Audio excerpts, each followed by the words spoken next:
Vendredi dernier, l'Ille-et-Vilaine entrait dans la liste rouge des départements fortement touchés par le Covid-19. Hier, l'Agence régionale de santé recensait 43 cas confirmés chez des étudiants en médecine, pharmacie et dentaire à Rennes. Conséquence, les cours sont suspendus pour une semaine en deuxième et troisième année.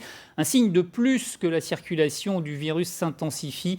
Michel Quiri, bonjour. Bonjour Madame la Préfète. Bonjour. Vous observez en permanence l'évolution de la situation. Concernant les étudiants de Rennes, il s'agirait selon l'ARS de contamination lors de rassemblements dans les bars. Allez-vous limiter l'accès au débit de boissons ? Alors, comme vous le savez, le décret qui nous régit, qui est le décret du 10 juillet, donne au préfet toute latitude, a fortiori quand un département a basculé dans la liste des départements en zone rouge, c'est-à-dire les départements au sein desquels on constate, et c'est notre cas malheureusement en Ille-et-Vilaine, une circulation active du virus. Donc ce décret nous donne un certain nombre de possibilités. Parmi ces possibilités, dès lors qu'on constaterait que les infections sont plutôt liées à des rassemblements festifs, notamment dans les bars, ça fait effectivement partie des mesures que je pourrais actionner. Où en est la réflexion ?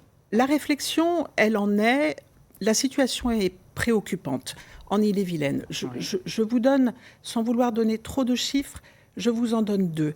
En l'espace de quelques jours, entre le 9 septembre et le 14 septembre, nous avons un taux d'incidence, c'est-à-dire le nombre de contaminations pour 100 000 habitants, qui est passé pour l'Ille-et-Vilaine de 63 à 86 en l'espace de 6 jours, et pour Rennes Métropole de 93 à 132 ce matin.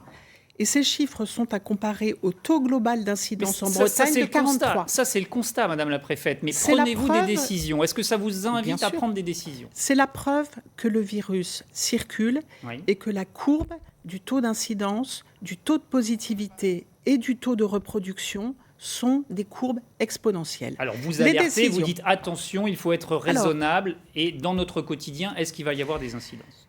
Les décisions relèvent en effet, et il faut qu'elles relèvent, de la pédagogie. Il est indispensable que chaque citoyen comprenne qu'il tient, que nous tenons, chacun d'entre nous, entre les mains, une part de la lutte contre la propagation du virus. Et puis des mesures en dur, si je puis dire, juridiquement appuyées sur le décret du 10 juillet. Ça a été l'obligation du port du masque dans le centre-ville de Rennes, mais également sur tous les marchés ouverts, mais également dans les foires et les brocantes. L'extension de ce port obligatoire du masque le 9 septembre dernier sur toute la ville de Rennes et le travail en cours pour étendre dans certaines communes de la métropole. Ça, c'est ce que vous nous disiez la semaine dernière, où vous y êtes tenu, mais va-t-il y avoir des mesures nouvelles ? Et dès que j'aurai aujourd'hui concerté, et c'est bien normal, avec la présidente de Rennes Métropole, avec le président du conseil départemental et également avec le monde économique, je crois que la concertation avec les commerçants, les restaurateurs, les cafetiers. Tout à fait. D'accord. Tout à fait. Vous les voyez aujourd'hui ?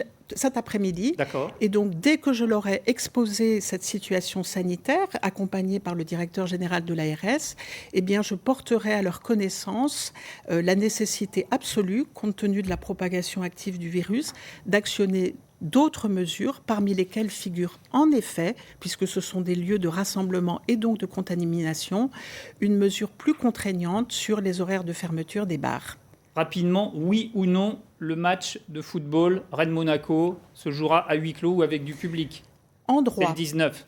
En droit, dès lors que nous sommes dans un département qui a basculé en zone de circulation active, je ne suis plus en mesure d'accorder une quelconque dérogation au-delà de 5 000. Là, nous sommes sur des jauges inférieures à 5 000, avec des organisateurs... Donc c'est oui, il pourra y avoir du public, mais moins de 5 000. Merci beaucoup, Madame la Préfète, merci encore.